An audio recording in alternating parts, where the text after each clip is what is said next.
Hello, everyone, and welcome back to Block Party number 22. We are now entering a new segment, which is on a lot of cool stuff pertaining to sustainability, permaculture, and related awesome stuff. So was kind enough to invite our next speaker to present with us. So I will give you the honor of introducing Solar Tony. Go for it, So. Okay, so here's Solar Tony. He's been working for years, from what I can make out, on sustainability, and he's come up with a holistic plan so that we can look after the planet and live a better life. So here you are, Tony. Over to you.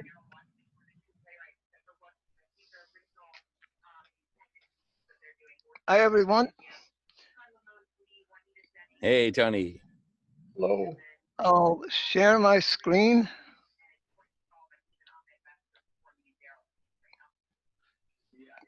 Can I share the screen? Oh, you know what? I need to give you permission to do that. One second, and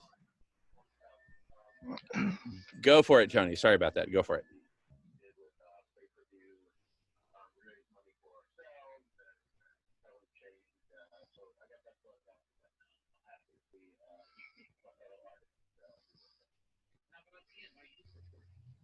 Can you see the screen? No, we can't. We can't.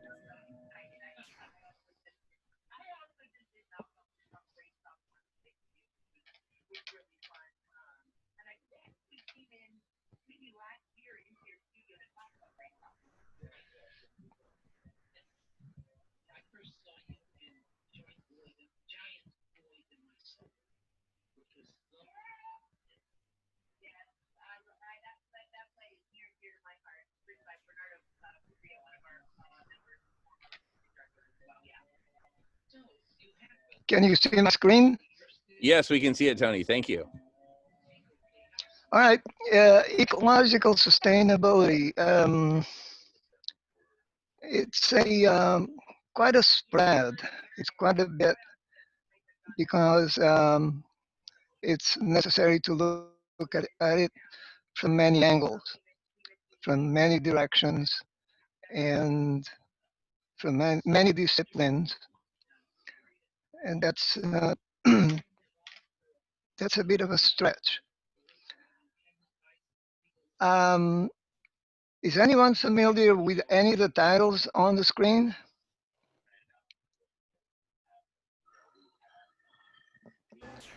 The first Beyond one growth. is a paper. It was published about, it's going maybe 10 or 15 years ago in a peer-reviewed journal.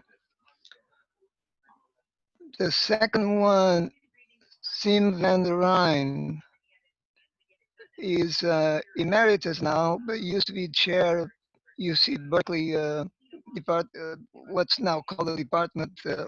Earlier was called the Faculty or College of Architecture.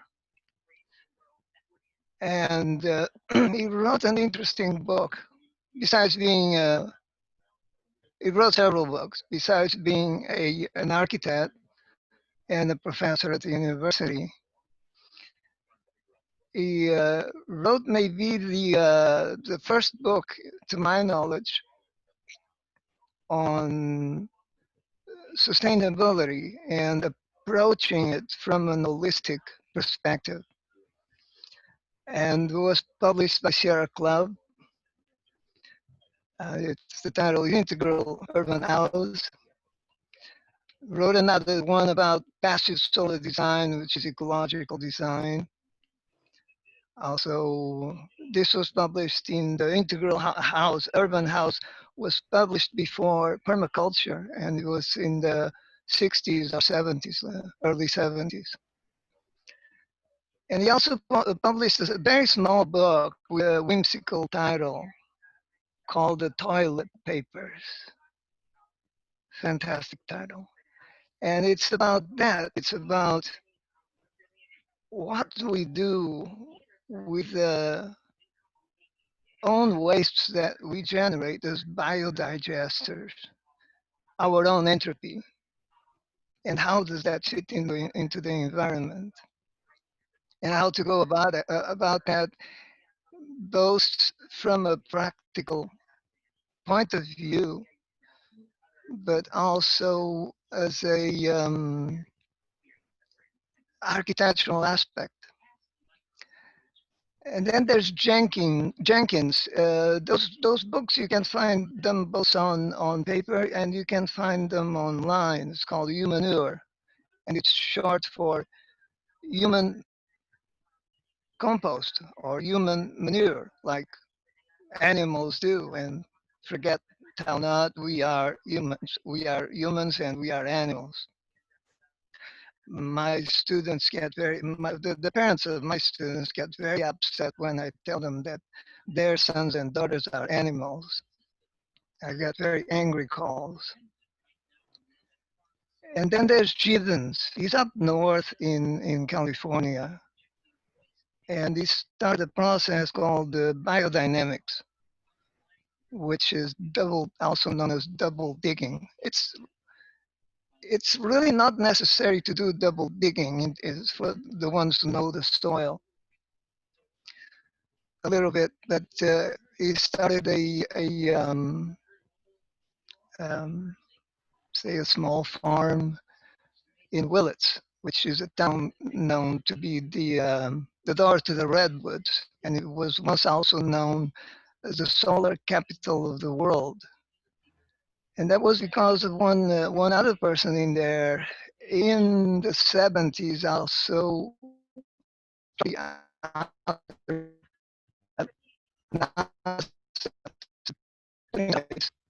into space and finding ways of powering them. In the early days, they were powered by small nuclear reactors, by the thermal decay of isotopes.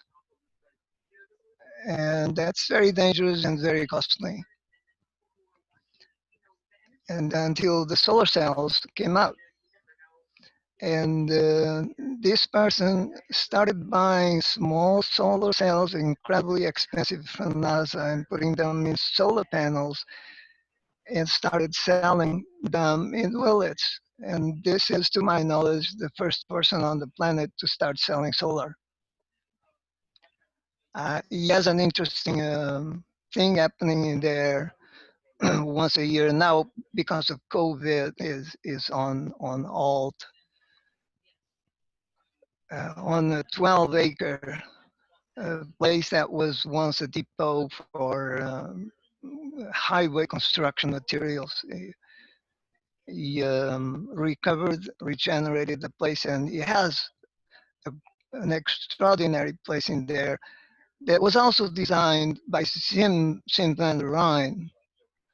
After he went there and spent the night there looking up in the stars and came up with an idea for a design. And then there is Art Ludwig, about here in Santa Barbara, how to use gray water, like when we wash our hands, we take a shower, we do the wash for the clothes, and what to do with that water. And then there's Walker Nagel. He asked a simple but brilliant question: what does it take for for me, for each one of us, to sustain me, myself, my own person? And the first part was easy to calculate for an answer for that question, and that is that we have about, for each one of us, we have about 5 acres of land that is arable, that is accessible, where we can produce our own fuel, our own energy from the sun, because everything comes from the sun. Nothing comes from anywhere else. Everything comes from the sun. And we are the sun. We are dust from the sun, energy from the sun. And he called that the human footprint. And it happens now, the rest took him and Buckernagel and Bill Rees, took both at the University of British Columbia, took them both about 20 years to calculate. And what became the human footprint was taken to the United Nations. The United Nations now use those calculations regularly. Um, that puts us now from those 5 acres that we have at our disposal everywhere on the planet, on average, a country like the United States is using not 5, not 10, not 15, not 20, but about 25 acres per person, child, woman, man, for a country like the United States, our country. And on average, for the planet, we are close to about 10 acres. So twice that what the planet has to offer. So about 200%. And this is like having $100 on your bank account and going out and taking 200 bucks every time you go check for money. And the earth has bankruptcy warnings, and we are seeing them. And then the last title in there on this short list, there's many more. And on the first paper, you find about 50 more. On the last title, there's Herman Daly.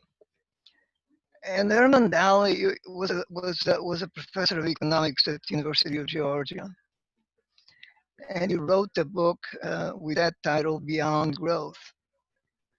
And in it, he has a singular quote that is most striking. And that is, it was written in the, he has titles before 1997, but the quote is growth for the sake of growth is the philosophy of the cancer cell. And he counts another whimsical story. He was at one time, he was a advisor to the IMF, to the International Monetary Fund. And they asked him to review a pamphlet that they were about to publish on economics. And in there was a small diagram, a figure with central box that said economy. And then on the left side, there was an arrow pointing in that was saying input. And on the right side was another arrow pointing out that saying output. And what Herman did was to draw a circle. And this was also in the 80s, about that, early 80s. He drew a circle all around it and put a name on it called environment, and wrote a 10-page dissertation explaining why the environment needed to be there.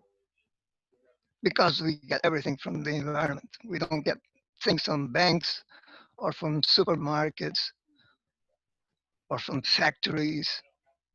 We get things from the environment, from what surrounds us.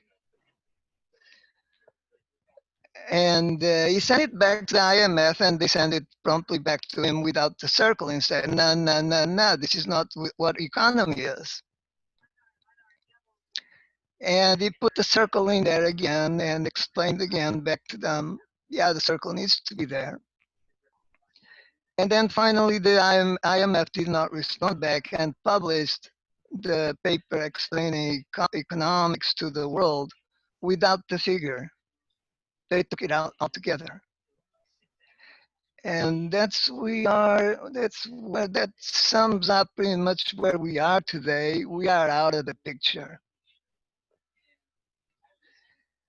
Now, imagine that we compose a picture, something like a modified FCR plan. I don't know if you all familiar with Franklin Delano Roosevelt after the Depression. It took us out of the Depression in the 30s, early 30s, where he put a lot of people to work building roads, building the highway systems that we have, water systems, bridges, electricity. The Tennessee Valley Authority started from there. Uh, but instead of building such a thing that we now know that stretches the limits of what we can afford,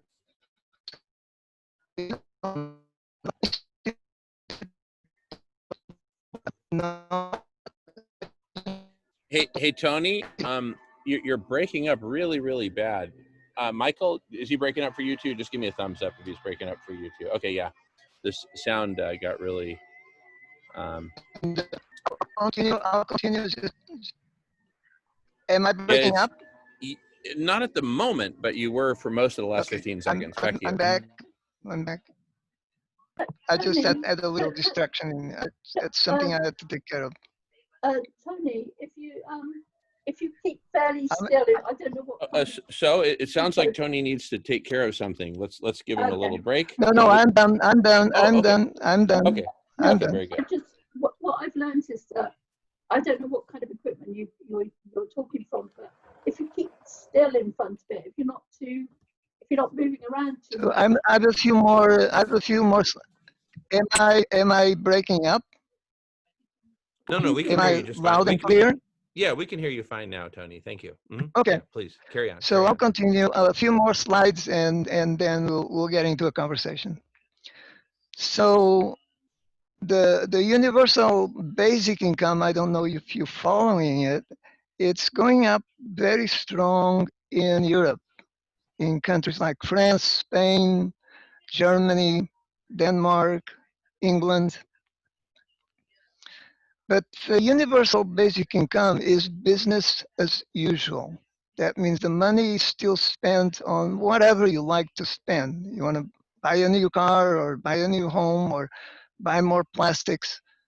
It's been that way. So the universal green income would be directly used for a transition to a sustainable or ecologically sustainable. Sustainable by itself, it's a little bit, it takes a little bit of time to explain why, but we cannot be just sustainable. We have to be ecologically sustainable and form independent, eco-sustainable landowners in regions, in areas where that universal green income would be spent, and then reduce the average human footprint from those 200% to 1/8 or even less.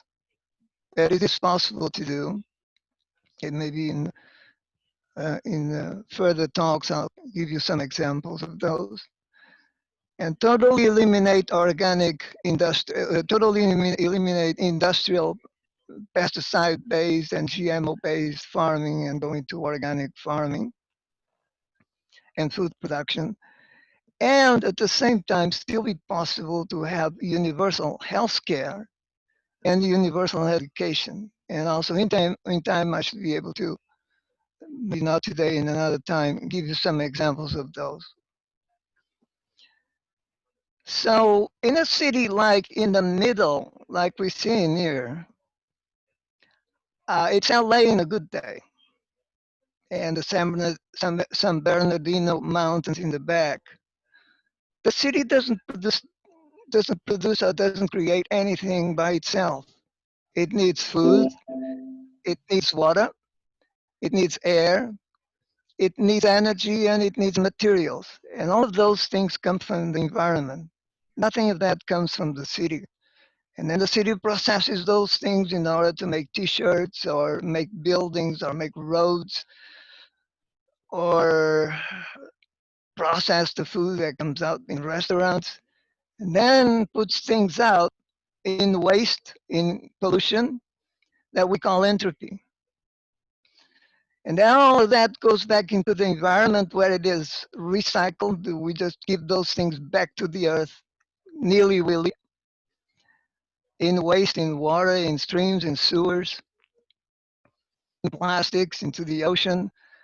And the earth has to deal with it. And then we have to go back to the earth and pick up more food and water and air and energy and materials and go around the cycle over and over again. So imagine that we can do that in a different way with homes that are built with those principles that were outlined by Sim van der Rijn and Herman Daly and Jevons and so many others, and build something that in the waste and the entropy and the pollution, entropy cannot be eliminated. It's impossible. But in the waste and the pollution that we generate, that entropy is somewhat reverted back into the home, into the functioning of the home, so that the burden that we impose on the planet, on this blue thing floating here in the middle of space somewhere, is somewhat reduced. And then come up with some design like this one that uses passive solar for construction and non-toxic materials. We have a plethora of toxic materials hanging around the homes, the way they are built these days, and use solar photovoltaic as the energy of the electricity that it needs.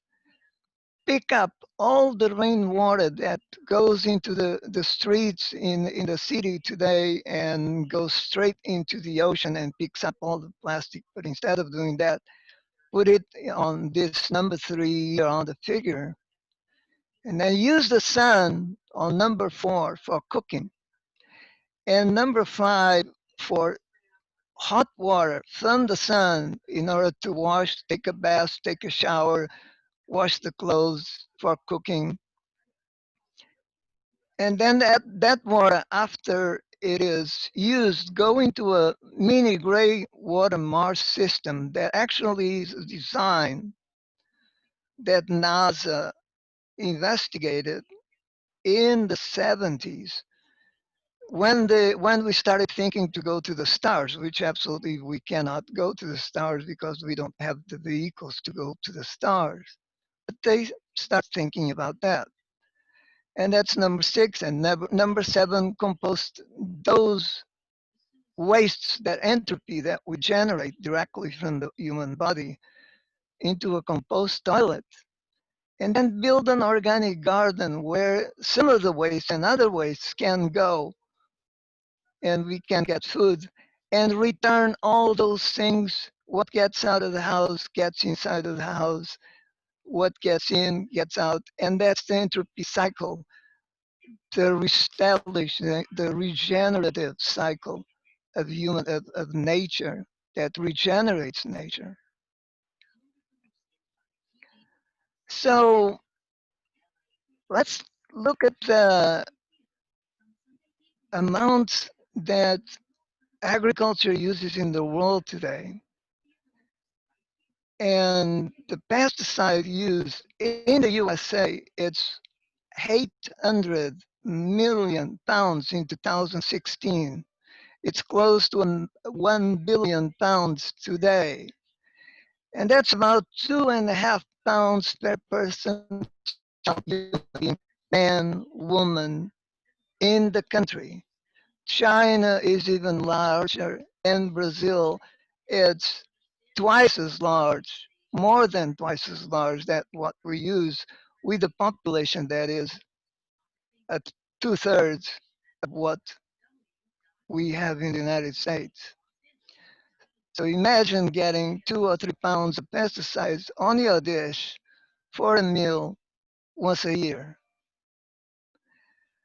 And how can we solve that problem of the soil, that regeneration of the soil? Well, the story goes like this. In 1500, after defeating the indigenous peoples of Peru with a handful of people, one of the captains that Isabel from Spain ordered to invade the Americas, he came down with a group of people down the Amazon and start seeing what's indicated in the picture of those red dots all the way to the mouth of the Amazon settlements. And those settlements were from 100 to 200,000 people all along the shores of the Amazon. And he made it back to Spain and told Isabel that what he found. And some 80 years later, some other explorers came back and saw nothing. And those settlements, 100,000 people, to put it in perspective, Paris at the time was about 10,000. London at the time was about 10,000. And it wasn't until 200 years later that other explorers, other anthropologists started to take a look at what was going there in Brazil, and started finding out sites and remains of land that was once settled. And what they found was here on the picture on the right, land that was really dark, up to 2-3 feet down, and in some cases 6 feet down. And this land was man-made. It had human remains, he had biological remains, he had shards of clay, baked clay, and he was named Terra Preta, which in English translates to black earth. It's about 8 times more fertile than the earth on the left, which is the soils of the Amazon. It's called the Pharaoh soil, very poor. It only has a very small layer of humus on top. And in those terra pretas that you can see on the red dots on the picture on the left, covered a area all put together that is about the size of France. All of this man-made land, composed, cooked, let's put it that way. It's not man-made, it's cooked. It's put together with several ingredients, which we don't know the exact composition of them. No one knows yet, for sure. We have some ideas, but not a complete picture of exactly how did they do it. He had a lot of charcoal. Charcoal is not ashes from wood burning, but it's wood that burns with very little oxygen. So most of it, 3/4 of it, remains as charcoal, as carbon. And they put that into the land with several other things. And in that area along the Amazon, it is estimated today that 80 or 90 million people live there. We don't know what happened to them. We still don't. So, and what's the mystery of that soil?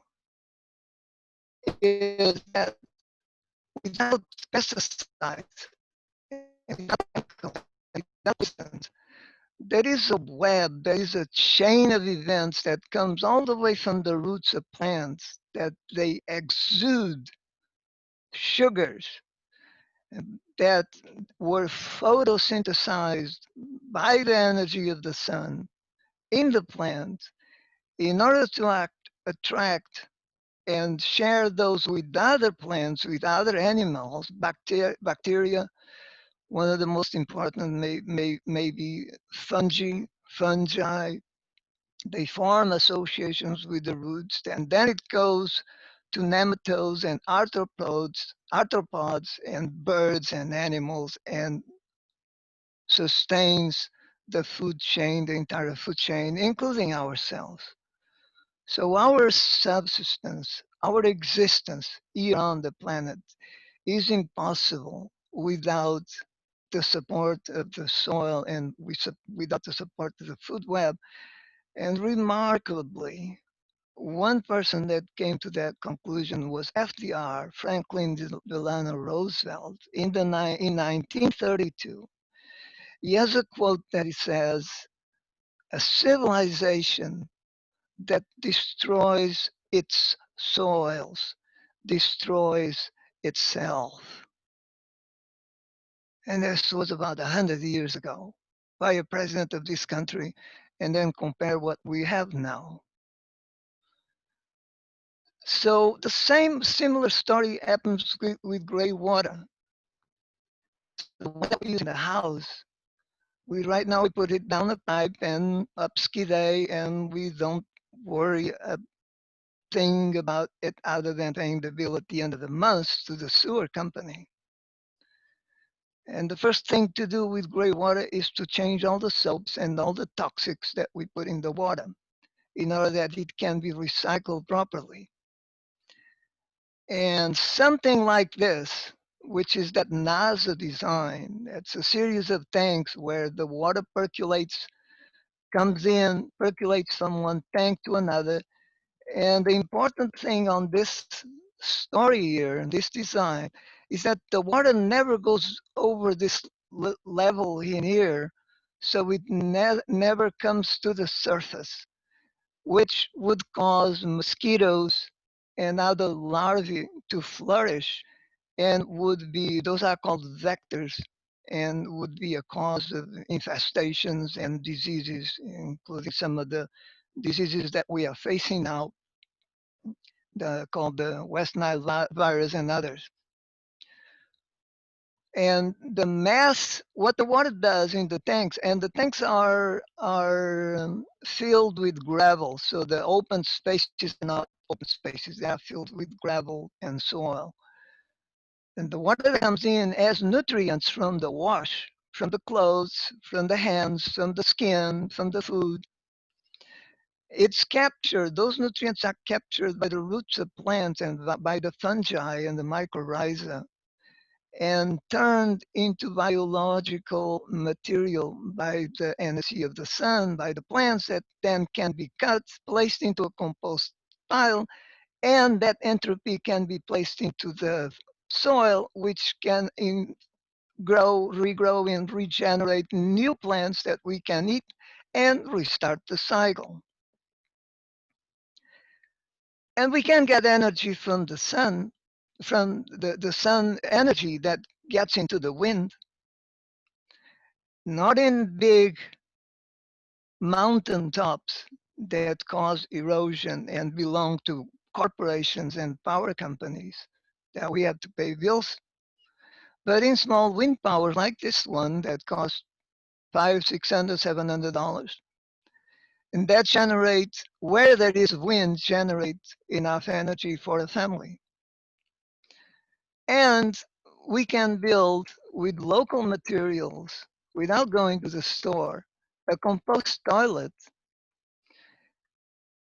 that can be the recipient of our biological waste and turns it into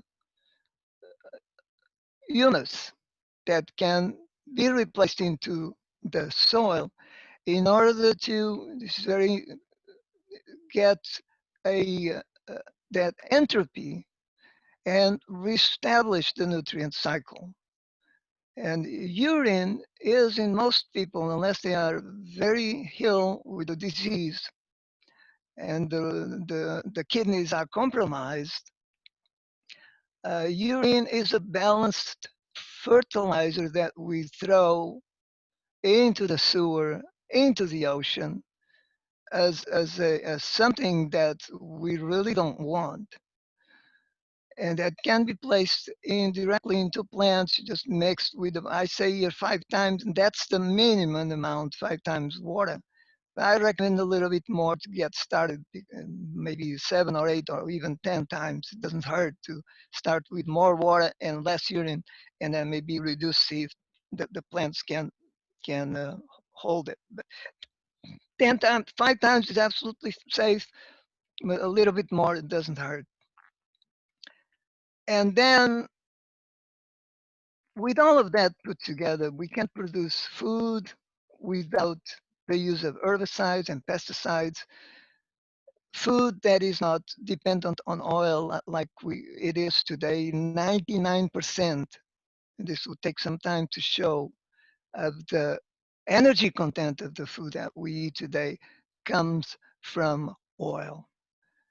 And 50 years ago, at the end of World War II, it took 50 calories of energy to produce 10 calories of food. Today, the reverse is true. This has been confirmed in many peer-reviewed papers. 10 calories of fossil fuels are necessary today in our current industrial agriculture, in this industrialized United States, in Europe, and other places that have been industrialized. 10 calories of fossil fuels to produce 1 calorie of food that we eat. In addition, in the United States, on average, the food that comes to the table travels 1,500 miles. In Canada, it travels 5,000 miles. In Japan, 50, 70 years ago, the food on the table traveled 0 miles or close to zero. Now, Japan food travels 10,000 miles on average to get on the table of Japan. And in addition, the industrial amounts of energy that uses directly from oil is about 20%. And we are losing topsoil at the rate 1 inch every 15 or 20 years. That takes 500 to 1,000 years for nature to rebuild that layer of topsoil, that 1 or 2 inches layer of topsoil that we are dependent on and that FDR quoted so well. Rainwater, again, is a resource. It can be caught. And this is a system that can be built in order to catch all of that rainwater instead of going to the sewer. Hey, we don't want that water. It's raining. What a nuisance. What a nightmare. It's raining outside. No, water is 70% of our body. Water needs to be treated with respect. And in other talks, I'll show you why. And then solar energy, this would be a small system that in a well-designed home would support a family of 4 or 5 with reduced loads, and that can be put together for a lot less than what solar companies ask, and because they want to keep the profits in this economy. And one essential aspect of this is on the line before the end, that every $1 saved, that means reduced in consumption, because in a properly designed solar system, you don't put the solar system on the roof. You do it upside down. You first go into the house and find out who's consuming what. The refrigerator usually is the biggest load. The washing machine, when it is washing, and reduce all of those loads first and do it 2 or 3 times. Buy new appliances, get rid of the old ones, buy new appliances. Then and you come up with a reduction between 3 or 5 times what you actually would need if you would just start plugging everything into the solar system without thinking.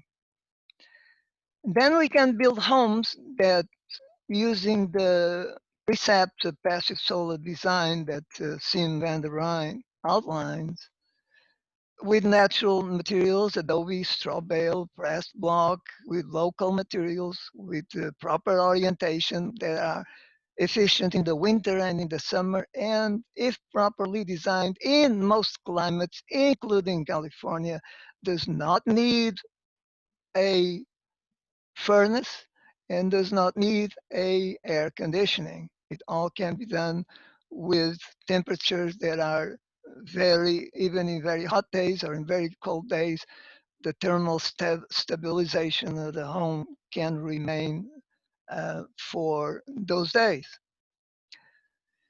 And all put together, it comes to something like this, where we started. And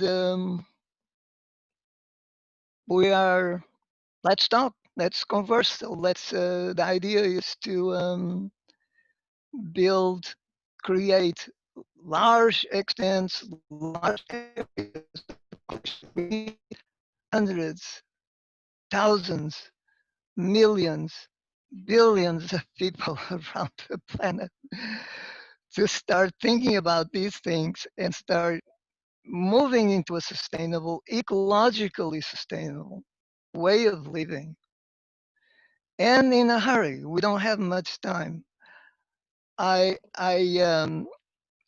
suggest that we start what I've been suggesting throughout those years or several several decades now is to start with the folks that already have an understanding of how these things work, because those are already educated. Those can start, and there are quite a few examples. I've been showing them on the watch party I've been running on Facebook, showing some in Spain, in Portugal, in France, in England. Was one of the first one was Sindhorn, uh, and it goes all the way on. Now showing happening in Asia and in Australia. The Australians are taking on into these ideas quite well, and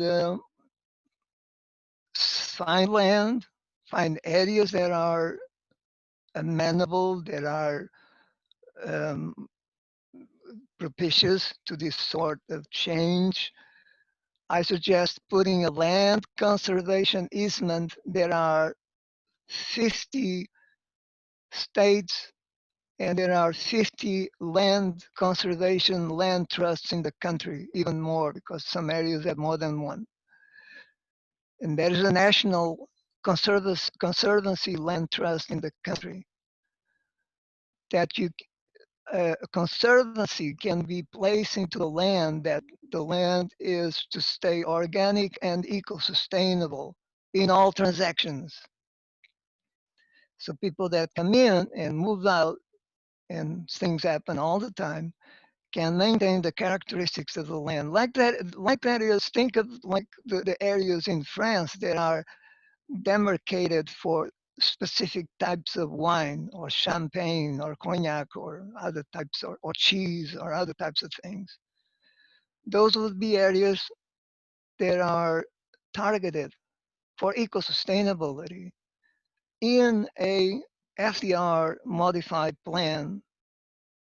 And if there are any politicians listening, just put the laws out. Just start it. We need to do it in my opinion, it needs to be done. Uh, the industrial society does not have solutions for the industrial society. It's an oxymoron. It cannot happen. The industrial society cannot design its way out of the industrial society. It's not possible. It has to be done in a different way. Thanks for your attention.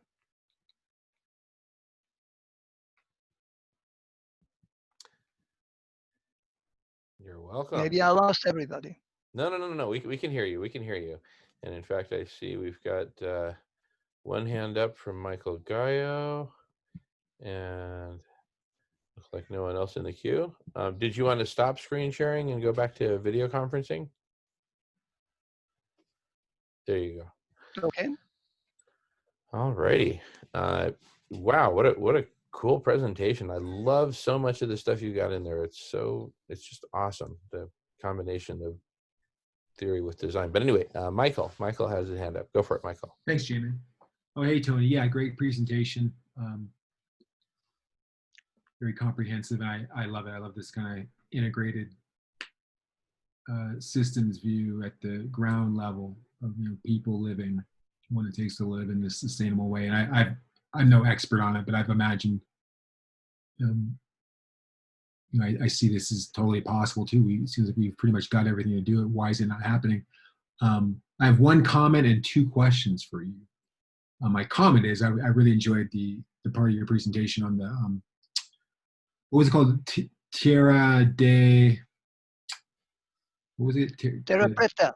Yeah. Terra? So have you read Graham Hancock's newest book, the Before America Before? Yeah. I know the. I'm familiar. Yes, and he talks also about that. before That's where I first heard about that. He has a chapter on there about South America, and I thought they called it Terra Negra in his book, but anyways, it's actually it doesn't matter, but it's actually Terra Preta. But Okay, it's yeah, fascinating. I'm excited too. I think that with the emergence of LiDAR, the light-based technology that is proving useful in advancing archaeology in the Central America region recently, where they can basically just scan the jungle with these lasers, and they're finding all these new structures. I think when we apply that to the Amazon, we're probably going to find a lot of stuff that we didn't know was there. I think it's kind of exciting. But so my questions are, more to the crux of things and getting the immediacy of this new lifestyle out. My first question is, why is it not happening? What are the roadblocks that's not allowing this to happen sooner than later? That's a good question. What's the number one? What's the number one roadblock? I don't deny it at all. It's not denying it. It's so disconcerting. Why it's not happening, and why we threw everything overboard that we knew from our ancestors. And in a way that we went for the trinkets, in the way that we went for the gold and the goodies and the fascination of those things, that Sure. Okay. that we were headed for a better future with better promises and more money and more wealth, and all of that started with the demands from 500 years ago. And if we look at the reasons why the Americas were invaded, in my view, it was not because of religious practices. It was because of soil. And there are writings already going back to 1300. And if you look at some of the memoirs, the letters written between Jefferson and Washington, they were very worried about soil and the search for new soil, which was also the search coming from Europe by the pilgrims. They were searching for virgin soil, for new soil. But bringing all of the awkward and in many ways disastrous ways of taking care of the soil and taking care of the entropy, our own entropy, either by ignorance, I think, mostly, by greed, by arrogance, all of those things put together. So those are the obstacles. It's human obstacles that we need to Human obstacle. overcome. You're saying, what were those again? Ignorance, what and what? Human obstacles. Right, Obstacles that humans face. We as human beings, we face arrogance and greed right, right. and face those that we have to overcome Yeah. in some way. We have to find it's a challenge. Yeah, It's I a challenge. agree. That's the It's neither good nor bad. Even the effects are very bad. mhm, But it's a challenge that the universe faces us with for yeah. whatever reasons we not Yeah, always I agree. can. That's the conclusion I come up with. I think it's primarily I think it's primarily what I call a psychological problem. This is what I'm focused on. Well, you know, with in the realm of collective intelligence too. I talk about uh, two different approaches to collective intelligence, or almost two different kinds of human collective intelligence. What I call top-down systemic collective intelligence and bottom-up psychological collective intelligence. Because you're right. It's like we have all the vision, we have all the resources, we have all the technology and knowledge to do these things, but why are they moving so slow? It's just like we're caught in this sludgy society, and it self-reinforces itself to keep this inertia. And I think it's just a matter of reorganizing everything in a way that we're just flowing more in all these ways. And I would say that I call that, you know, collective intelligence is the meta solution to that. And anyway, yeah. So I think focusing on that, because also, you know, I wonder, you know, like I'm a big fan of Elon Musk, particularly recently. I do a lot of research into what he's up to, and I know not a lot of people are a fan of his. It's a little contentious, but and there's a lot to talk about what he's doing. But you know, he's working in this sector. He's doing real things, you know, because we have a lot of vision and a lot of visionaries, and a lot of us understand what we can create. But then it really gets down to where the rubber meets the road, and like who's really doing it. And like, for example, one thing I really admire about him is that he has pretty much achieved breaking us out of the fossil fuel paradigm. It's looking like that, at least. This is really, really good. And it's taken him 10 years with the company Tesla, and him and his brilliant team of engineers and marketers, you know, gradually leverage their way to bust open a change for the electric vehicle, you know, including, you know, producing the Roadster, you know, back in 2011, 2012. It was, you know, they made it look really good and be so fast that it caught everyone's attention. It's like, wow, you can create an electric car that doesn't look like a golf cart. And it got the world's attention. And then they did it again and again and again. And then they released all their patents. They released their patents so that other companies could compete with them. Because their mission, Tesla's mission, is not to make just money. Their mission is to accelerate the adoption of sustainable energy. And they're doing it. It's incredible. And that's just one thing he's doing with Tesla. So I look at people like this, like Elon Musk is one human being who is leading, you know, teams of other human beings to really start making some traction, you know, that's kind of in the direction of what you're talking about, you know, just slightly. At least the cars are getting there. And there's still some problems with the batteries and, you know, really working those out so they're perfect batteries and all this kind of thing. But the point is, I'm really looking out right now to looking like what is working, where are people actually moving in these things? Because I think that you know, I myself also am a vision holder. I have a lot of vision. I see how things can fit together and we can create this new world. But lately, I'm going, wow, you know, we've been in this conversation I've been in this conversation for 20 years now, and it's just moving so slow. Like, what do we need to do to release the dam a bit? You know, what we need to release the brakes and what focus on the things that are holding us back, or do things, follow people who are somehow making progress and duplicate that. I'd like to see a company that makes, like, I think I have seen something like this, like, the tiny home paradigm, these little tiny houses that are really affordable, and that we could just a company could just easily make those little tiny houses that come integrated with solar panels and little, all the tools they need for doing permaculture and stuff like this. What do you think of that? Like, are you seeing anything like that happening? I I'll I'll caution you on that. It's going back to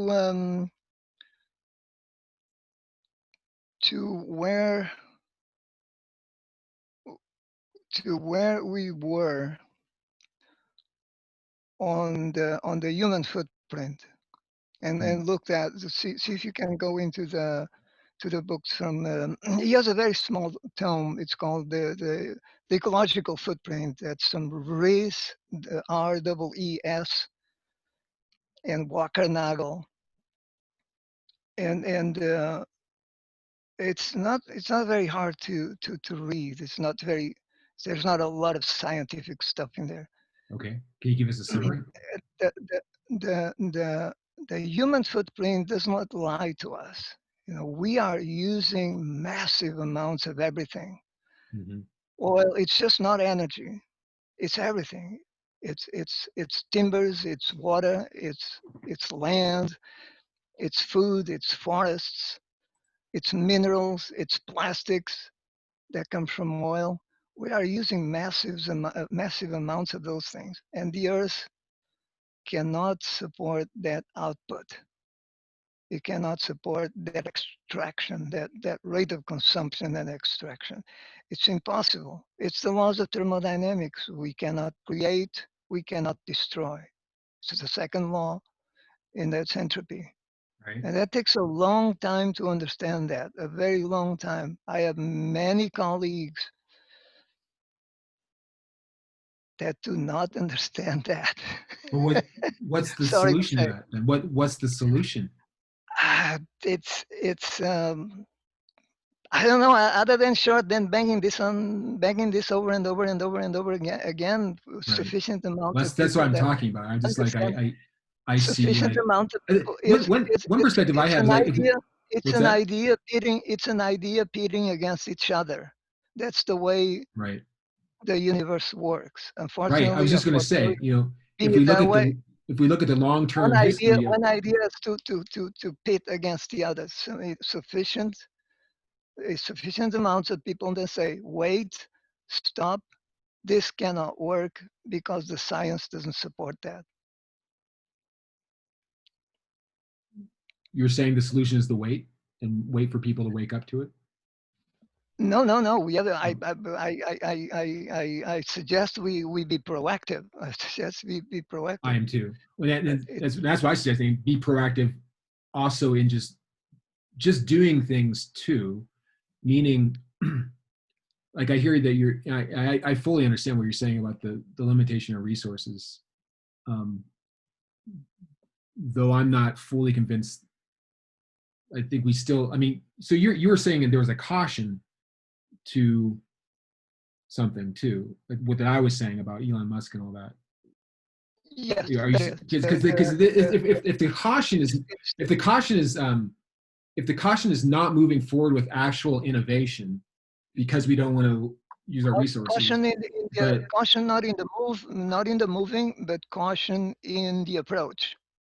sure, In yeah, the approach, and the caution is, let's look at what we have available on the planet: water, food, soil, mhm, energy, forests, oceans, and rivers.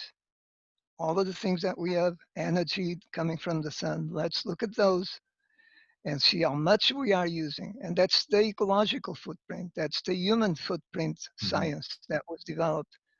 Took them 20 years to come up with the results. A lot of work, and to get the first published. And and find out where we have to, what we can do. If we change, look at this way: 10% of the population of the planet uses 80% of the resources of the planet: water, food, timber, fish, materials, metals, plastic, energy, everything. 10%. That's the population of the United States. That's the population of Europe and a few other countries, Japan, and now the emerging countries in China and in Asia. And the rest, 90% of the population of the world, is left with 20% of the resources left.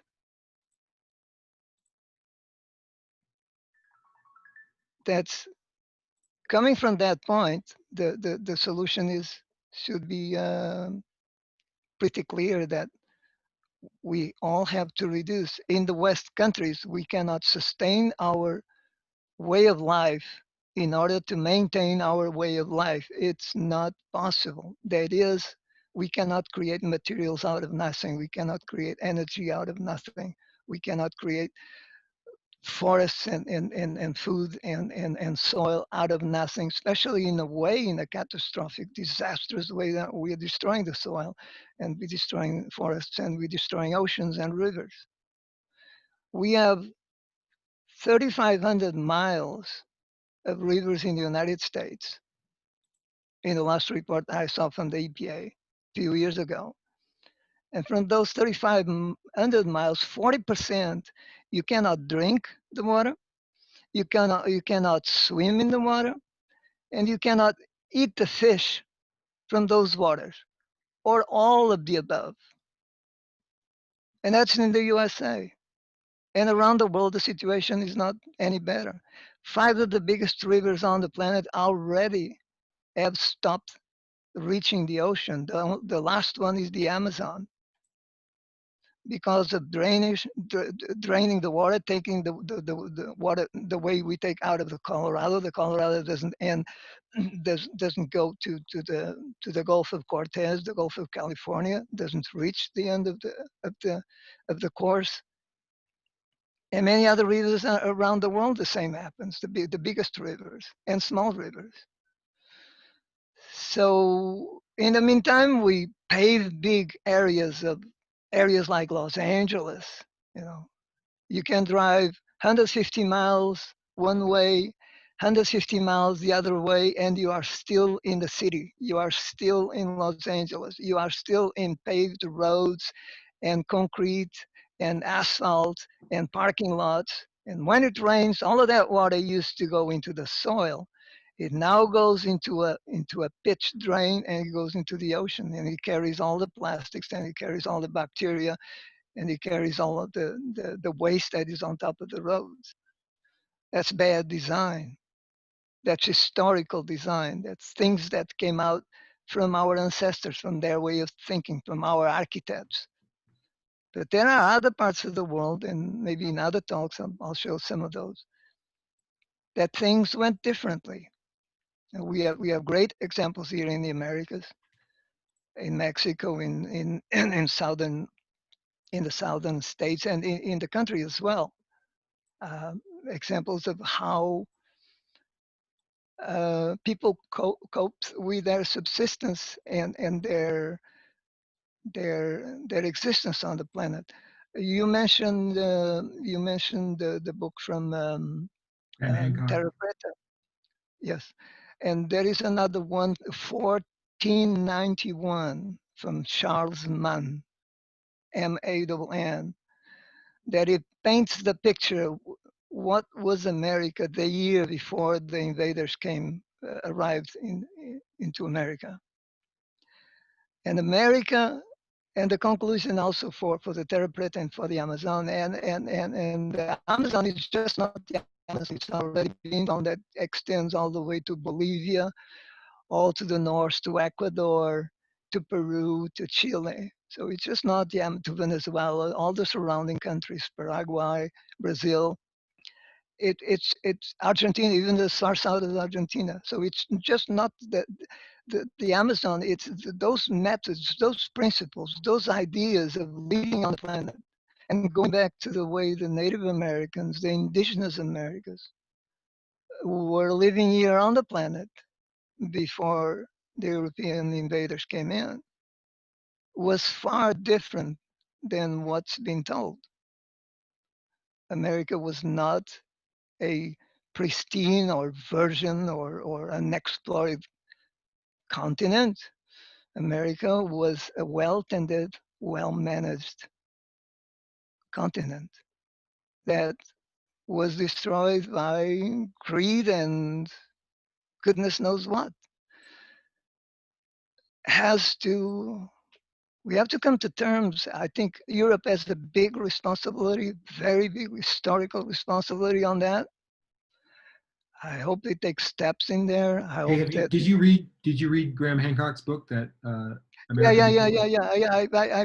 And I watch his. I'm fascinated by the architecture and engineering that the ancients had. It's just not in the Americas, all around the world. It's Yeah. absolutely fascinating. We are not being told the story.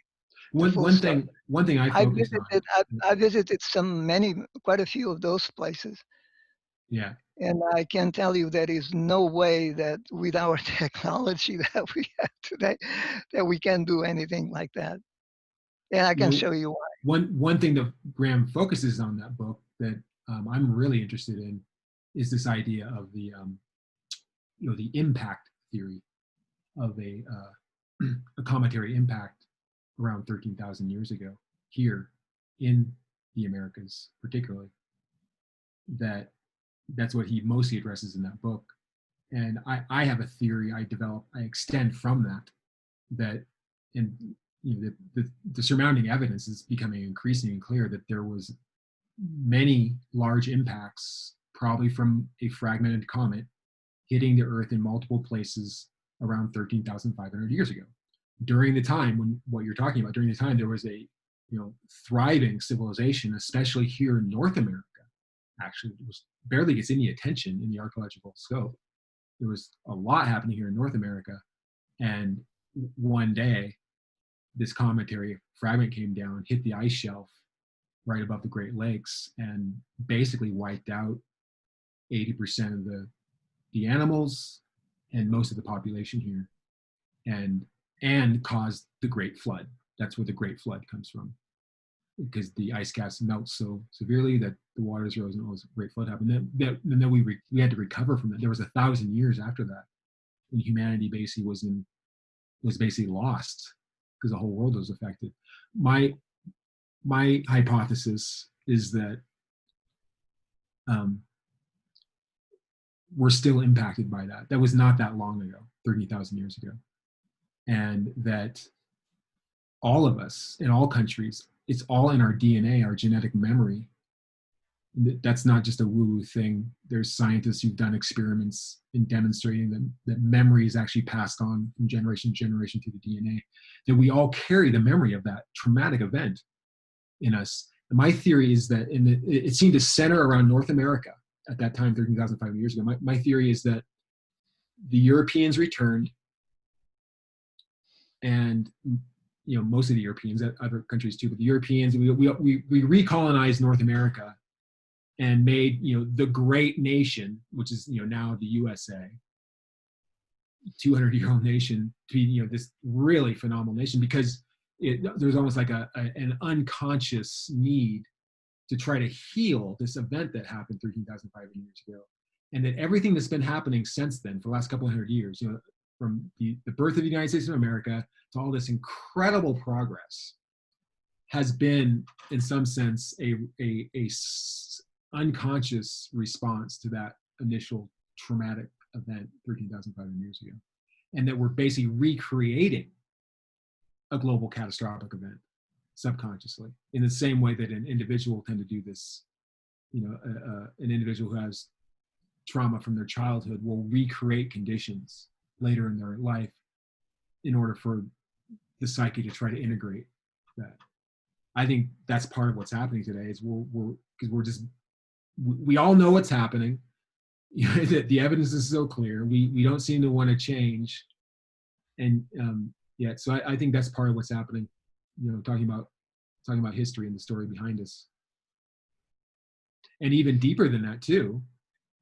Well, anyways, that I was going to continue ranting. I don't mean to take over the show, but yeah, you just remind me of that, Tony.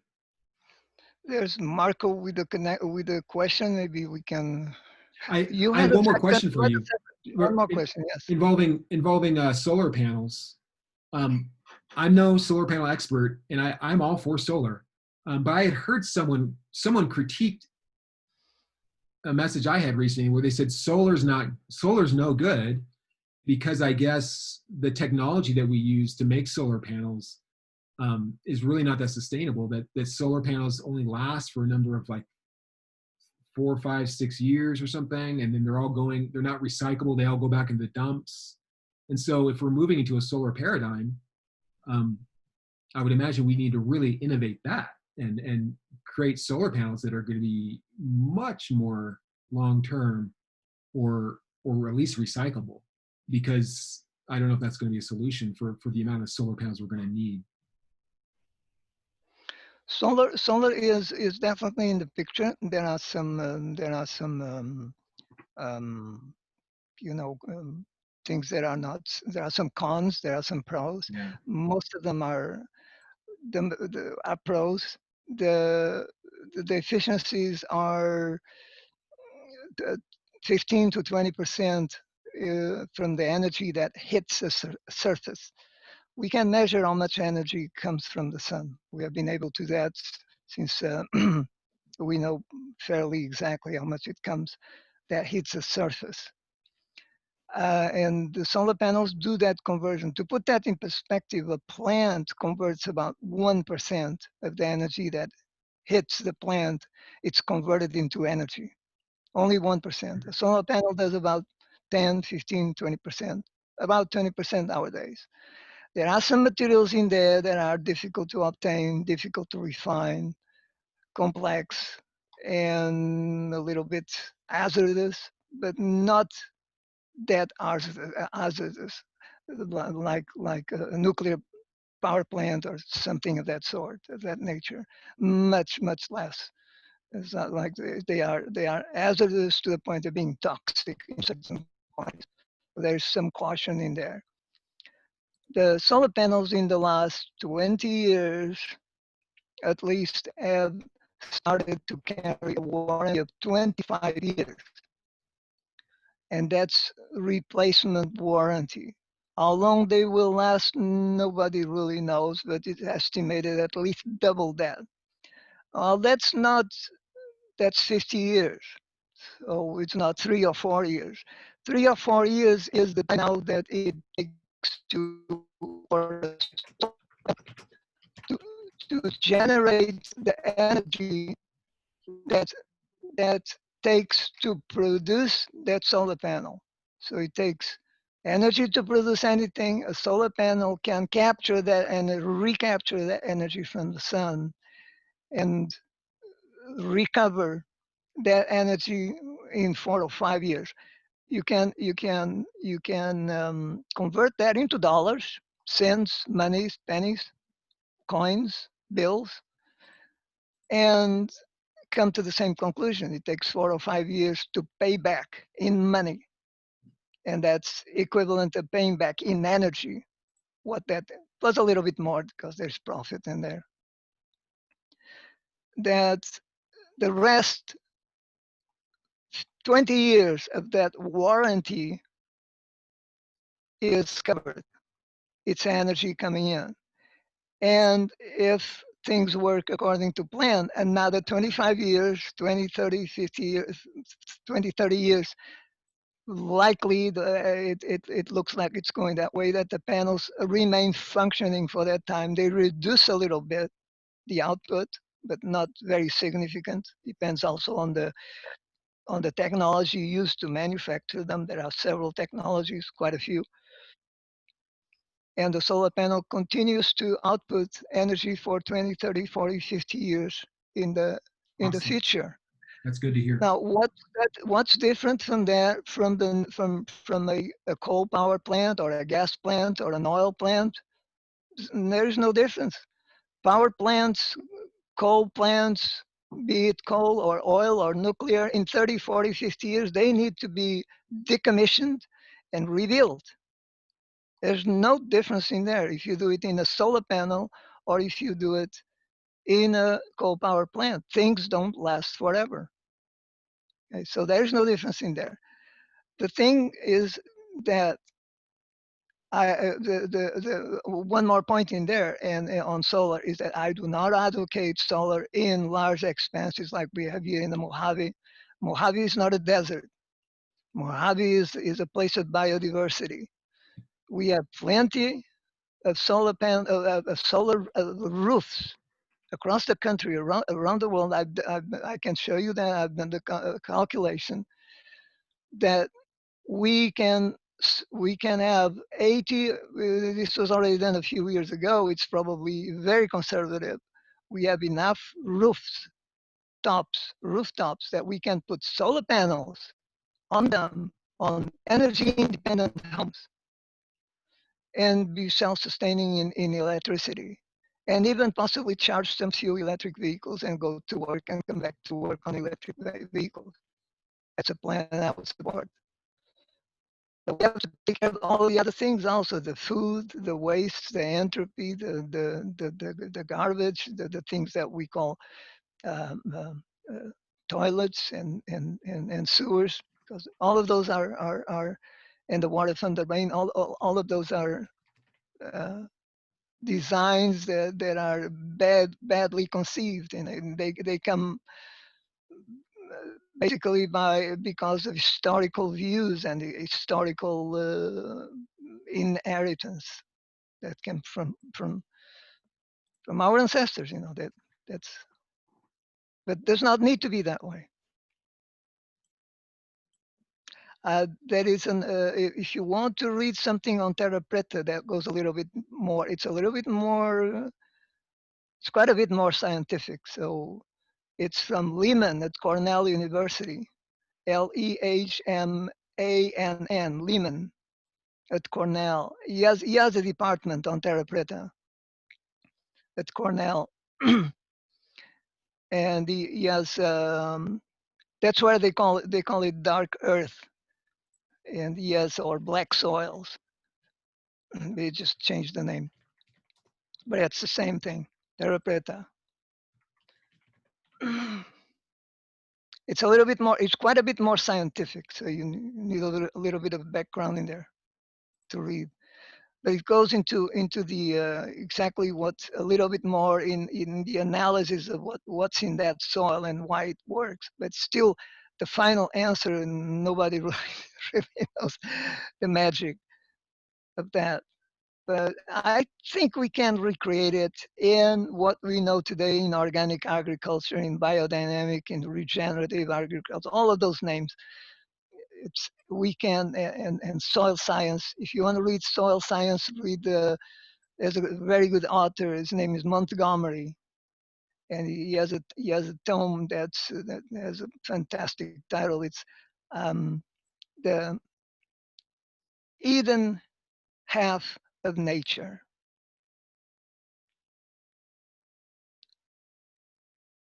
Eden from with an H, hidden, from that's hiding, the part of nature that is hiding, that's not, that we can't see, we don't see because it's below the soil, and it's fascinating.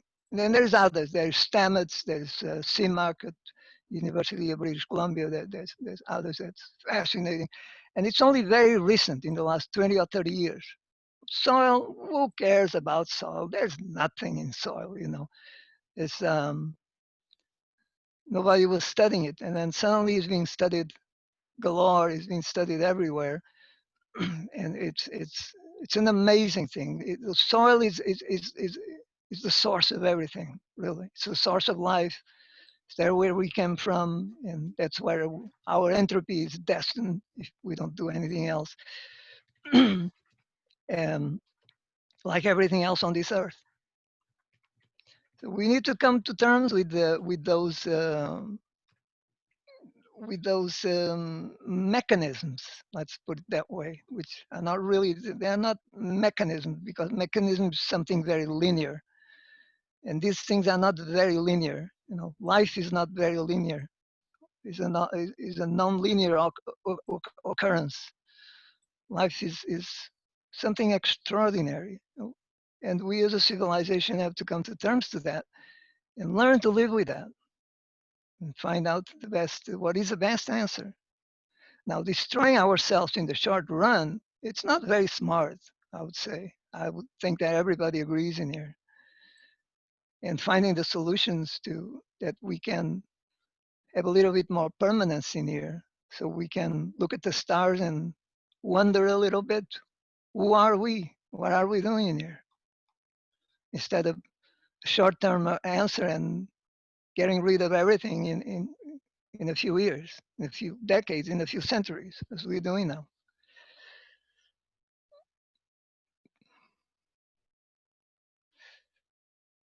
Marco, as his hand blazed for a long time, I think he's probably.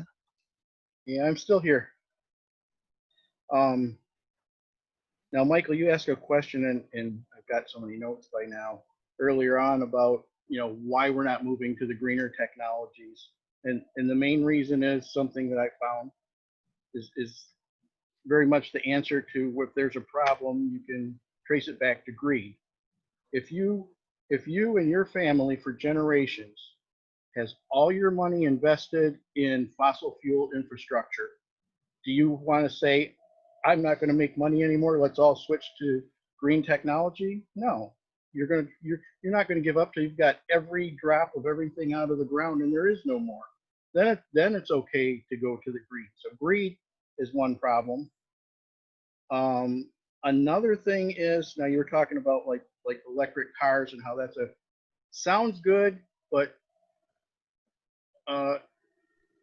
there's pros and cons, and sometimes the cons are hidden well, and the cost of it is externalized to the environment, and we all pay for it, while a few people profit.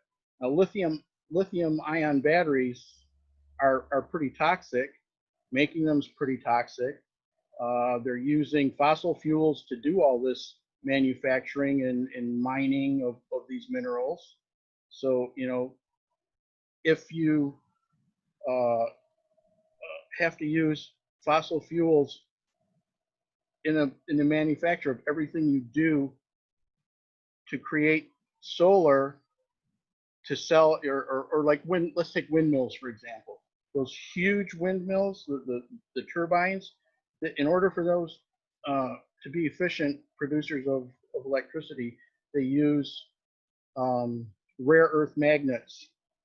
So in order to get rare earth magnets, you need to mine rare earth minerals to make them. It's a very toxic process. And rare earth is kind of a misnomer.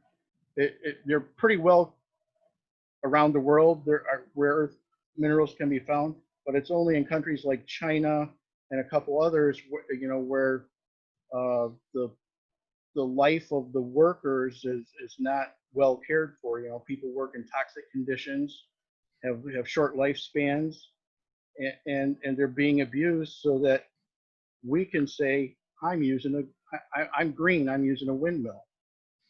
Have you ever been on the expressway and seen one blade of a windmill on a semi, and you look at it and you say, what the hell is that? You try and figure out, you follow it and you go, okay, so how many miles are they driving this one blade of a windmill using fossil fuels to manufacture it, to transport it? It's not all rosy like it seems. Now, smaller windmills are probably better individual. A lot of what we need to do is, and a lot of people think, is decentralize these things. There should be no need for this huge infrastructure of electricity when we can all produce more locally and have control of it, and ownership, and not the cost to make somebody else rich. Biogas, which I'm really into right now, is another answer. And then for solar, when it comes to solar, another thing is, solar panels are, have their place, but passive solar is the real way to use solar. So if you were to use passive solar, where just the sun shines a certain, from the southern exposure, heats a wall that may, during the day, and it, a thick wall that's designed to absorb the heat and then lets it out gradually overnight. In the warmer areas, that's all you need for your heat. And that could heat all your water, rather than a solar panel or run electric water heater, you're directly, the solar heats the water, no electricity involved. And that's with windmills too. All over this country, the United States, if you travel, you can see these old windmills, these old farms, and these old windmills like you see in the cowboy movies that, they weren't making electricity. They were directly mechanically pumping water. When wind works, pumps the water. And the thing you can do with that is you can pump water, you can pump it to an elevation, to elevated storage tanks during the day, while the wind is, whenever the wind's working, you do that. And then when the wind's not blowing, you can let that water run down from the elevation and turn turbines to make electricity or mechanical power for you at night, or whenever the wind's not blowing. Likewise, if you have a ceiling fan in your house, they can run on electricity, or you could have a system designed, and I've seen it, where you use weights, and it works on the same mechanism like a cuckoo clock, if you're familiar with that. Every once in a while, you just have to go over to the wall and pull the weight down, or raise it up, and then gravity will pull it slowly down, work through the gears. So maybe you have to go 2 or 3 times a day and lift a weight on the wall. And you have a fan that runs free, gravity. All it is you have to once in a while lift the weight up. There's a lot of things like that, and I think that's the answer, is to take the best part of all these different things and use them. But that doesn't make a handful of people rich. That makes us all more equal. So main answer is greed is what's holding us back. How do we solve greed? That's a good question. If there was an answer to that, we'd all be much better off right now. I don't. That's where I keep going with, because I agree with you. I didn't understand the last part. What's that? I didn't understand the last part from Marco. Can you repeat that, Marco? I think basically you can trace all our problems back to greed. Greed. Okay, got it. Yeah. If it weren't for greed, then we'd all be having these better ways of doing things, because greed is stronger in some people than others. If you look at the richest people in the world, they're probably the greediest people in the world. Not 100%. I'm sure there's some people that are rich that do a lot of philanthropy, but anytime there's going to be somebody rich while somebody doesn't have even clean water to drink, there's something wrong, and we need to change it. I agree. It needs to be changed. It's just like, and I've been in this conversation around greed before, and so I keep wanting to ask the question, like, how is it? Well, first, can it be solved, and how? How do we do it? And I thought about it a lot, and one way I think about it is, I think one way we can talk about greed is just to change it to a different term. I call it like the consolidation of power. Okay. Right. Because a lot of these, when we look in the near-term view, in the last several decades especially, we see this really large conglomeration of wealth and power into very small groups of human beings, and creating this vast imbalance that's unhealthy for all of us. And it's a problem. Now, if we really expand our view a lot and consider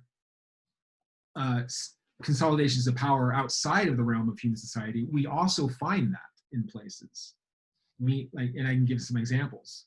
If you go into the forest, and I know Deanne was talking about I think you were referring to mushrooms and mycelial networks earlier. If you go into a forest and you examine the mycelial networks in the forests, the mycelial networks help facilitate the distribution and gathering of resources across the ecosystem.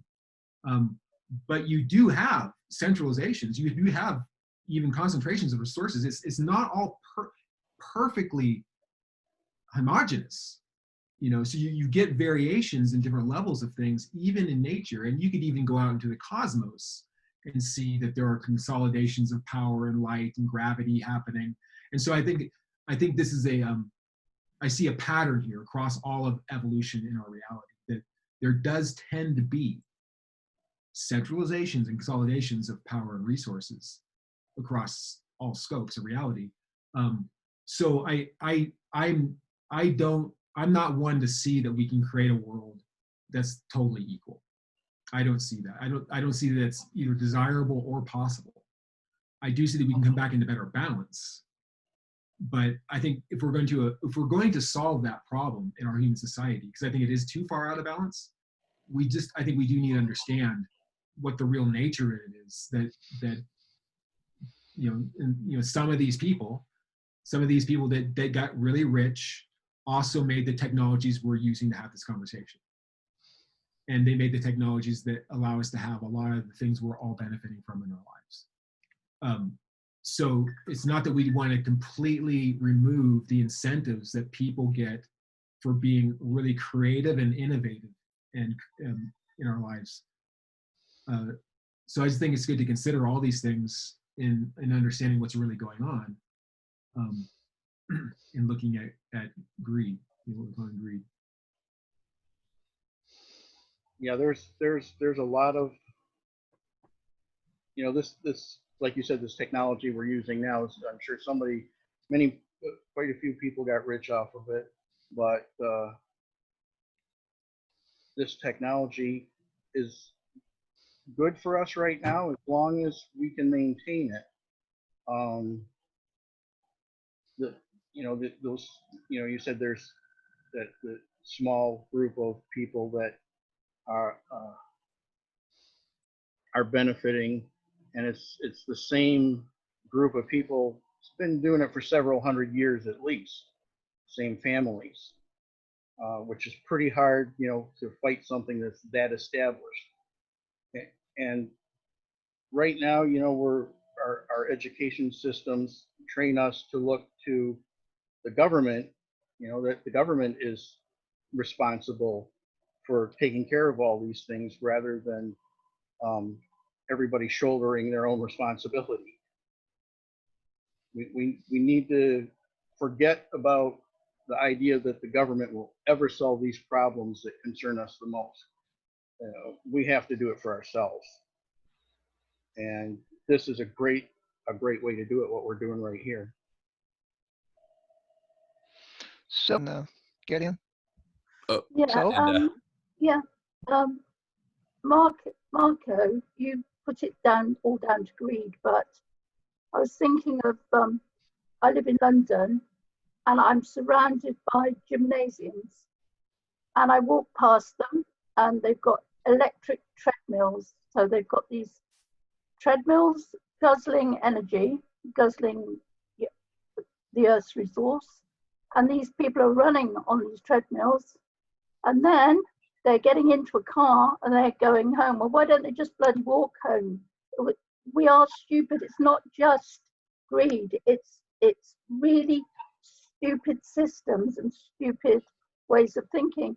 I mean, gyms weren't a thing about 20 years ago. I don't think they were.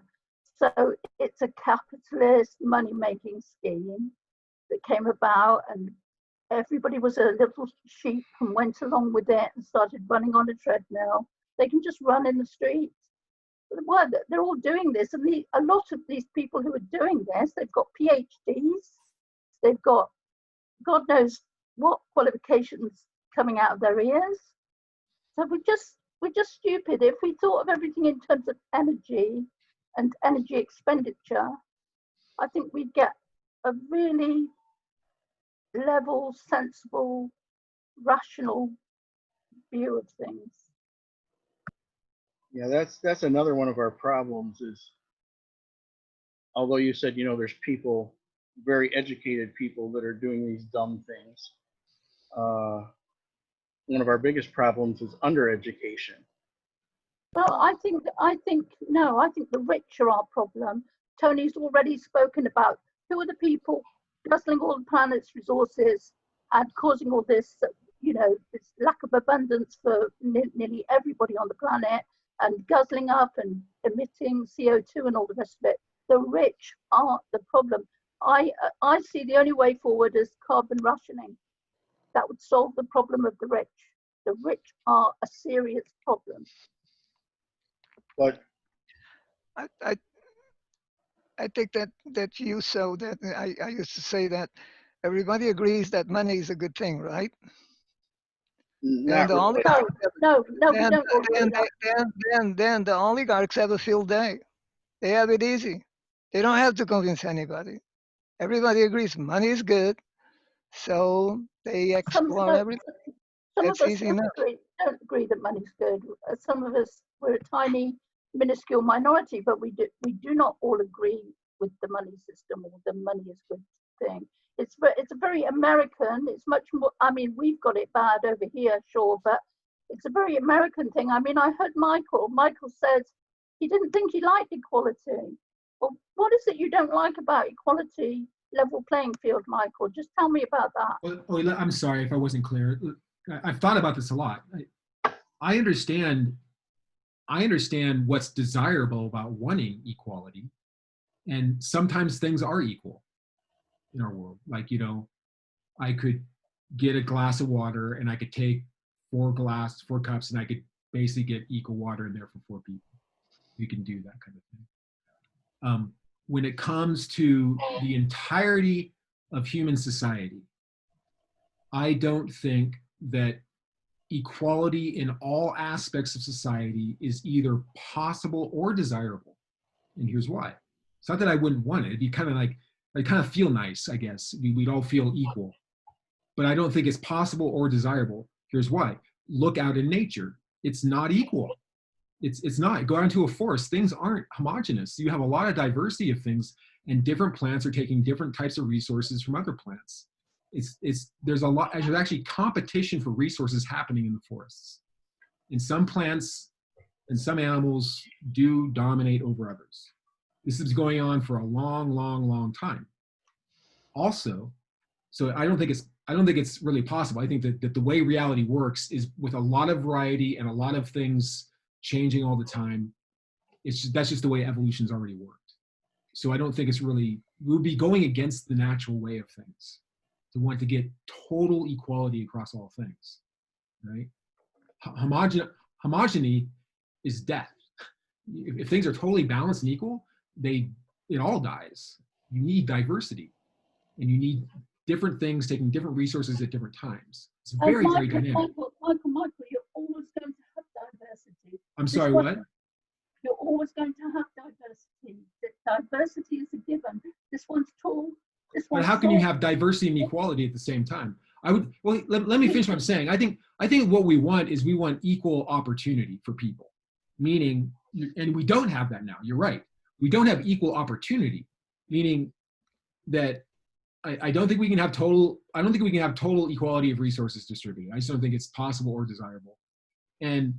But what we can have is that each human being, no matter of age or sex or race or whatever, everyone should have equal opportunity to fundamental things like education and water and all these things. We should have equal opportunity for these things. And every human being should have the opportunity to realize their greatest potential, right? And not everyone's going to reach the same potentials. So that will ensure that we have diversity. And some people will take different paths that output to creating different types of rewards for society. And I think that's a good thing that we have that. And then maybe they will have, they'll get more rewards or game points or something like this. I think having incentives for people to reach for their highest potentials and reach for creativity for the greater good and the commonwealth, for those who contribute more to the commonwealth, doesn't it make sense to have some kind of incentive for that? No, I'm not a capitalist. I'm sorry, I can't hear you very well. No, I don't. That's not my model. That's not my way of thinking. Yeah, well, I'm just explaining my way of thinking. Yeah, okay. I think it was well put, Michael. It's not in dispute. The world is not uniform. The universe is not, as far as we know, is not uniform Mm-hmm. in any way. It's what's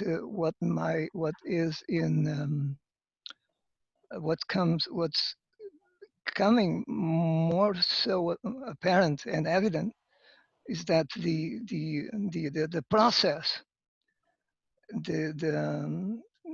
that we use to face that what is in front of us, nature, forces of nature, what is the universe itself, life, death, whatever is in here, is our inherited total knowledge that is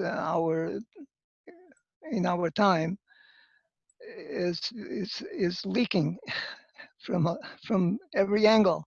It's inadequate. It's at the point that it's going to burst from the seams. And if it ever had any seams to start with, our way of looking into life and dealing with life, and that life is not just what we do, it's everything that's in here: plants, animals, water, air, energy, sun, life and death. It's everything in here, just not what we do. It's everything. It's inadequate. We do not, our Western way of thinking is unable to deal with what is being presented to the human being to deal with by the universe. Entropy is a force on its own. We don't know what it is. We give it a name, but we don't know what it is. And then suddenly we have global warming, and then we have climate change, and then we have acidification of the oceans, and then we have Arctic melting. Those forces are in movement. We can see some of their effects, and we can explain some of them. But our way of dealing, once those forces are in motion, there's nothing we can do. Little to nothing. We can try to, some technology here and technology there, but it would take a long time to explain why. And there is a group of distinguished scholars that started in Australia maybe about 30 or 40 years ago. And they said at that time that we had about 100 years to do something in order to change discourse, to change directions. And then in about 30 years ago, in 1992, it was a letter put out by the Union of Concerned Scientists in Boston, Massachusetts. And they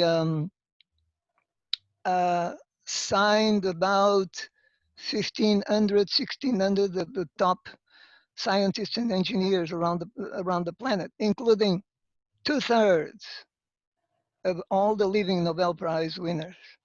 Not one, not two, 2/3. Now, I used to tell my students, you want to tell a Nobel Prize winner that he or she is a fool, go ahead, good luck. You want to tell 100 of them, of the 160 living, that they are fools and idiots, well, then you better hide for cover. And those 100 Nobel Prize winners that we had about in 1992, that's almost 30 years now, that we had 20 years then. We had a window of opportunity. It's a letter called, you can look it online, it's called Warning to Humanity by the Union of Concerned Scientists. That oceans, rivers, water, food, soil, climate, all of those things put together, they were conjuring the end of humanity on the planet because the planet could not support life as we know it. And since that time, some 30 years, CO2 has gone up, climate warming consequently went up. And its consumption and resources, the use of consumption and resources has gone up, it hasn't gone down. The use of energy has gone up, not gone down. And that's what we have done. So we have a substantially inadequate way of dealing with the world that surrounds us. It's inadequate. It needs a revision. It needs a sweep. It needs a rethinking. And it needs a takeover in some force, in some form, in some way that is suitable to the task at hand of being alive, being a living individual on a very mysterious universe of forces that in many cases are, maybe in all cases, are beyond our control and our understanding.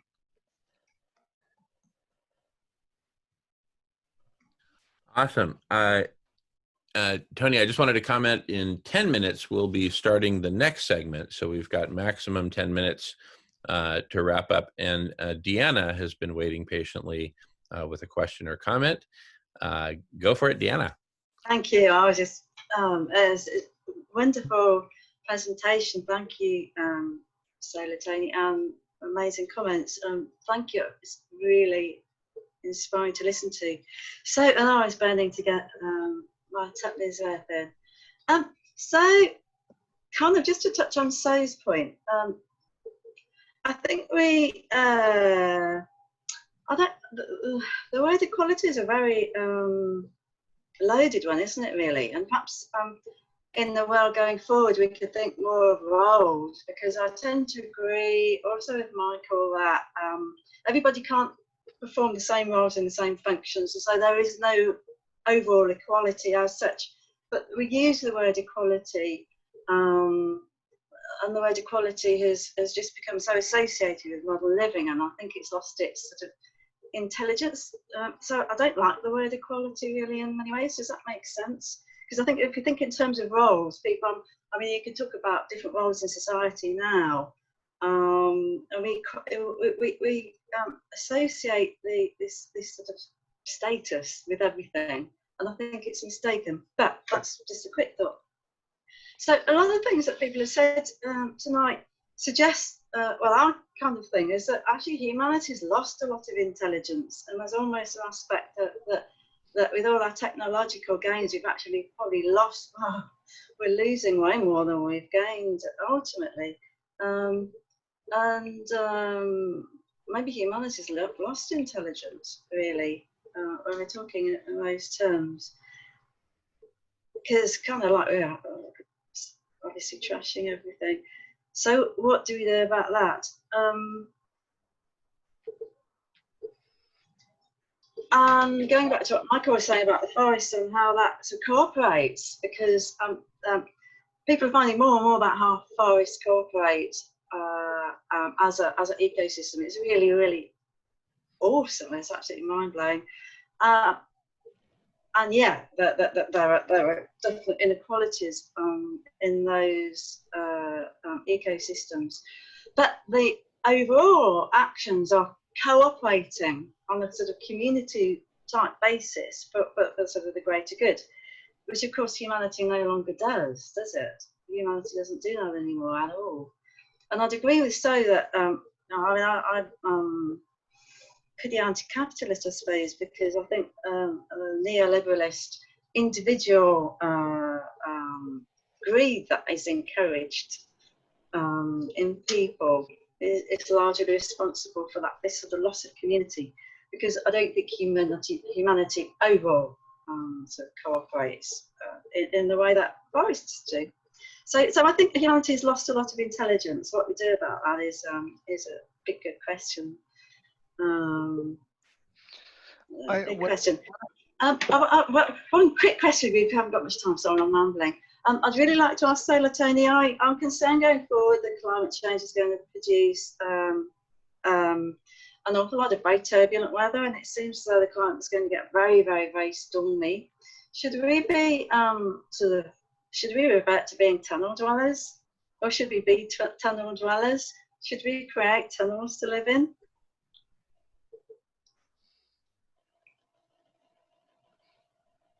And then I'll shut up. If I, Deanna, thank you. What I propose is that on the presentation, taking care of the food we eat, the water we drink, the air we breathe, the energy that we consume, taking care of those things first in an entropic way, in a way that makes sense, should be first priority. And then the second priority, if the time comes, when the time comes, maybe then we can sit around a nice bowl of organic soup and discuss other urgent questions like existence. What are we doing in here? But if we take the approach that we are right now taking, that is Arakiri, committing suicide by an intelligent species that's called intelligent species, that calls itself intelligent, it's not a very intelligent proposition, and we know that.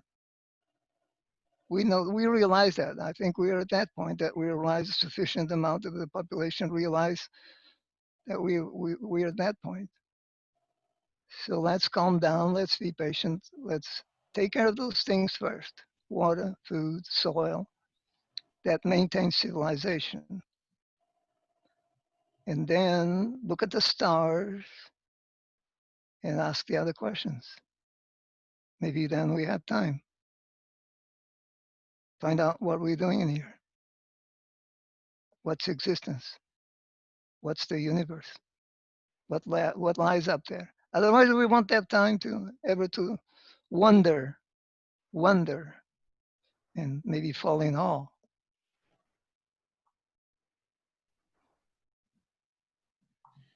Beautiful, Tony. We had a couple hands up, and please, I'm happy to introduce you to Dr. Silas Rao, who's just joined and has his hand up.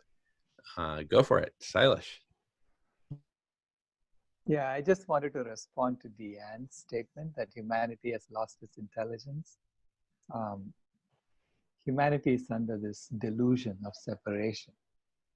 And this has been talked about in the East for thousands of years. It is not, it's nothing new for us. I think the problem is that humanity has a lot of knowledge and wisdom that is still in languages that we don't yet go and understand, that we have relegated as being inferior. We don't have to look at it anymore. I mean, how many people know that the Mahabharata, one of the epics of India, is actually 7 times longer than the Iliad and the Odyssey put together? And it has all the answers that we really know, that what we need to do is to bring ourselves together and to acknowledge each other's gifts and to understand that the indigenous peoples who have been talking about treating all life as sacred, they were not just joking about it. They meant it, and that is a way forward. The attitude of our attitude must change from exploiting other beings and exploiting Earth which is the current global industrial civilization's approach to nature, and switch to actually treating nature as sacred, and that we are in service of nature. So anyway, I'm just saying that this is not something new. We know that. This is why when I started working on this, I pretty soon realized that I'm just going back to my own roots. And so it was easy for me to write my first book, which is about what do we need to do. But it was harder for me to write my second book, which is how do we go about doing it, which is much harder, But what we need to do is very simple. Be kind to all life. Give more than you take. So anyway, thank you for hearing me. Yeah, I just want to respond. Deanna, I think I'm guilty of throwing around equality as everybody should be exactly equal. It's never what I mean. I think what we need to achieve is equal access to all, for each being, to basic necessities. No one should go out, no one should die because someone else has more. That I'm a more level playing field. And there's always going to be people, to Michael's question, maybe it's not even desirable to be totally equal. There's always going to be some people that are perfectly willing to follow and do what they're told. They don't want to make up their mind. They don't want to decide anything. They don't want the responsibility. And that's fine too. They're still entitled to basic elements of life. So if some of us have to give more so that everybody's taken care of, it's a whole lot better than hoarding so that you can charge somebody. We need to get away from the greed. And again, I think people need to quit thinking of ourselves as separate from nature. We're part of nature. Beautiful. All righty. Well, it is 1 minute after 4 p.m. And that means it is time for the next segment, which is called Vegans of Color. And I led by my sister, Jackie, and Melvin. Is Melvin here? Anyway, I'm Not sure. yet. I just texted him. I'm waiting for him to log on. Okay, very good. And do folks need a break, a few minute break? We've been on this last segment a couple hours, so it's been a couple hours since our last break. And if so, how long of a break would be desired? Thank you, Tony. Thank you for your presentation. It was really good. Thank you. Oh my goodness, I'm so sorry. Tony, what a brilliant presentation. I got all into the logistics and didn't even thank you properly. My goodness, what a really wonderful presentation. I just got so absorbed into it and the discussion after. Tony, we would love to have you back again and again. And thank you. Appreciate it. Thank you for the flowers. Thank you, Jamin. Very much Yeah. appreciated. Very good words. Very much. Thank you, everybody. Thank you, everyone, for your attention. Thank you for your kind words. And I urge you to continue the pursuit and continue on these points. It's the most dignified thing that we can do. Absolutely, absolutely. And in the spirit of collective intelligence, I really encourage you to, stick around. Not now. You can take a break from presenter to just normal guest, normal, member, participant. If you like, just feel free to hang out as long as you like, and feel free to just come and go. This goes a full 24 hours until, Saturday morning at around 7 a.m. So anyway, just feel free to stick around, Tony. Love to have you. And just come and go as you wish. That applies to everyone. Look, this is a block party. It's a collective intelligence block party. It's very casual, very friendly, and also very safe.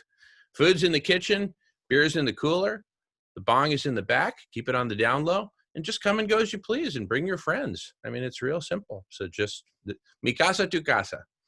All righty. So we'll pause the current recording